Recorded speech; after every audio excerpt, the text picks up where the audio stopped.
So all right guys, मेरी इस video में आज हम बात करेंगे एक ऐसी फैमिली की जो बिल गेट्स से 1000 गुना ज़्यादा रिच है और जानेंगे कि क्यों अमेरिकन सरकार ने दी थी इस हाथी को फांसी की सज़ा और दुनिया में कैसे हुई थी ओलंपिया गेम्स की शुरुआत।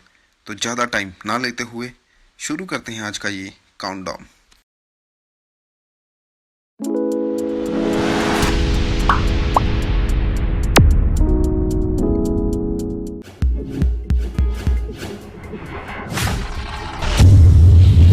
तो नंबर 1 पे है द रोथस्चाइल्ड फैमिली।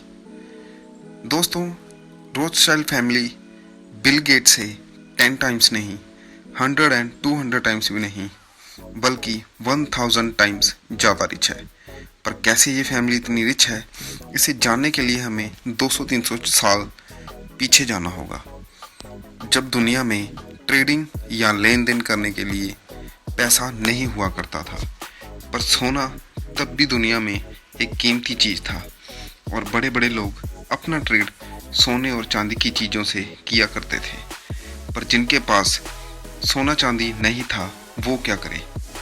इस मुसीबत का सलूशन निकाला एम्स्टल रोथस्चाइल्ड ने सन 23 फरवरी 1744 को बैंकिंग सिस्टम का इन्वेंट करके, जिसमें आप अपनी कीमती वस्तुओं को देके कुछ परसेंटेज इंटरेस्ट कटा के उनसे रसीदें लिया करते थे, जो वर्ल्ड वाइड एक्सेप्टेड थी, जिसे आज हम करेंसी के रूप में जानते हैं और जिससे हर किस्म का ट्रेड किया जा सकता था।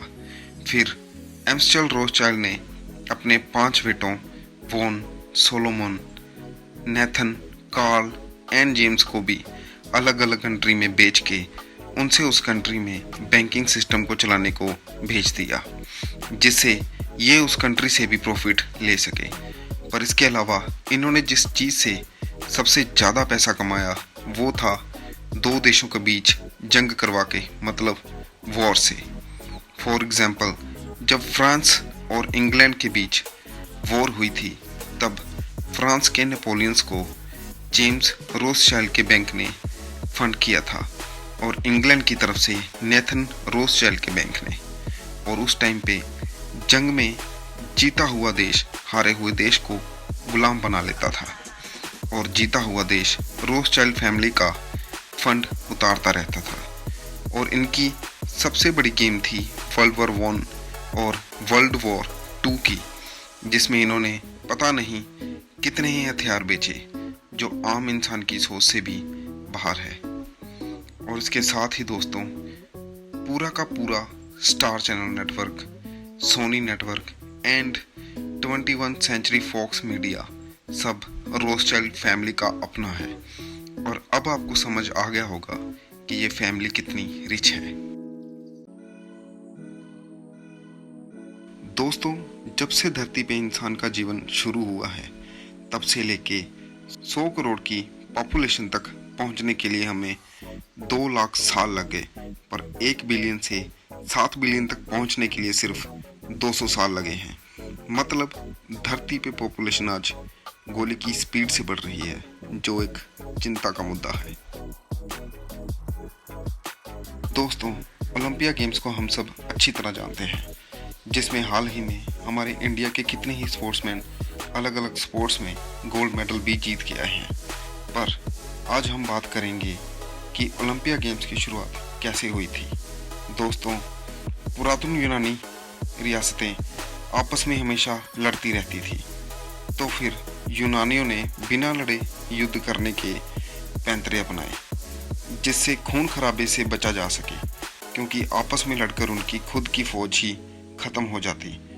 तो इन सब से बचने के लिए उन्होंने ओलंपिया गेम्स की शुरुआत की, जिससे 2 देशों में जंग भी ना हो और जीत हार का भी फैसला समझौते से हो सके। और ऐसे ही शुरुआत हुई ओलंपिया गेम्स की, जिसमें आज सारे देश पार्टिसिपेट करके अपने आप को बेस्ट साबित करते हैं। नेक्स्ट हम बात करेंगे दुनिया में बनाई गई सबसे पहली मेडिसिन की। पर इससे पहले अगर वीडियो अच्छी लगे तो चैनल को सब्सक्राइब करें और वीडियो को लाइक ज़रूर करें, जिससे हमें मोटिवेशन मिलती रहे। सो अब हम बात करते हैं हिप्पोक्रेट्स की, जिनको मॉडर्न मेडिसिन का फादर बोला जाता है, जो एक ग्रीक वैद्य थे या डॉक्टर थे, और इन्होंने काफ़ी सारे ट्रीटमेंट के बारे में अपनी बुक्स में बताया है। एंड इन्होंने सबसे पहले इन्वेंट किया था मेडिसिन को, जिसका नाम था एस्प्रिन।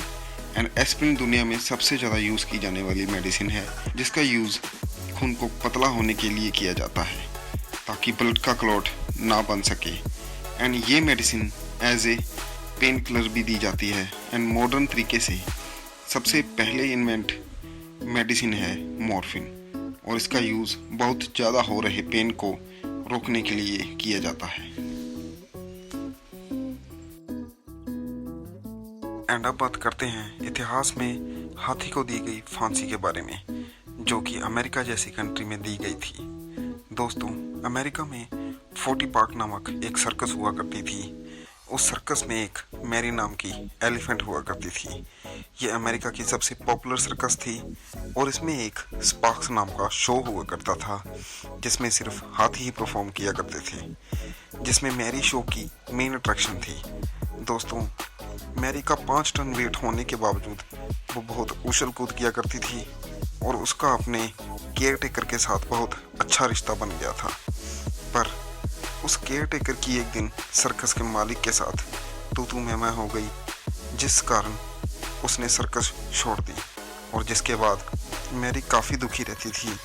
और सर्कस ने जो नया केयर टेकर मैरी के लिए रखा था, उसके साथ वो एडजस्ट नहीं कर पा रही थी, और काफ़ी उदास और गुस्से में रहती थी। और इस बात का पता शो के ओनर को भी था, पर जैसे तैसे सर्कस चला रहा था। और एक दिन शहर में रोड शो के दौरान उसे खाने की चीज़ें दिखी, तो वो शो के बीच में ही भाग गई। एंड उसका नया केयरटेकर उसको कंट्रोल करने के लिए तीखी हुक से उस पर वार करने लगा, जिस कारण मैरी अपना आपा खो बैठी और केयरटेकर को पैरों के नीचे कुचल के मार डाला। और भी बहुत से लोग गंभीर जख्मी हुए। गुस्से में आए लोगों ने मैरी को पागल करार दिया और सर्कस को उसे मार डालने को बोला। और सरकार से अनुमति पाकर 13 सितंबर 1916 को मैरी को फांसी का हुक्म सुना दिया गया, और उस दिन 100 टन वेट उठाने वाली मशीन से उसको फांसी देने के लिए बुलाया गया। पहली बार फांसी की कोशिश में मशीन की वायर टूटने के कारण मैरी नीचे गिर गई, पर उसकी गर्दन टूट चुकी थी। पर वहाँ खड़े किसी भी आदमी को मैरी पर तरस नहीं आया, जिसके बाद दोबारा उसे फांसी पर लटकाया गया, जिसके बाद मैरी की मौत हो गई। तो दोस्तों, ये था आज का काउंटडाउन। मिलते हैं नेक्स्ट वीडियो में, तब तक के लिए गुड बाय।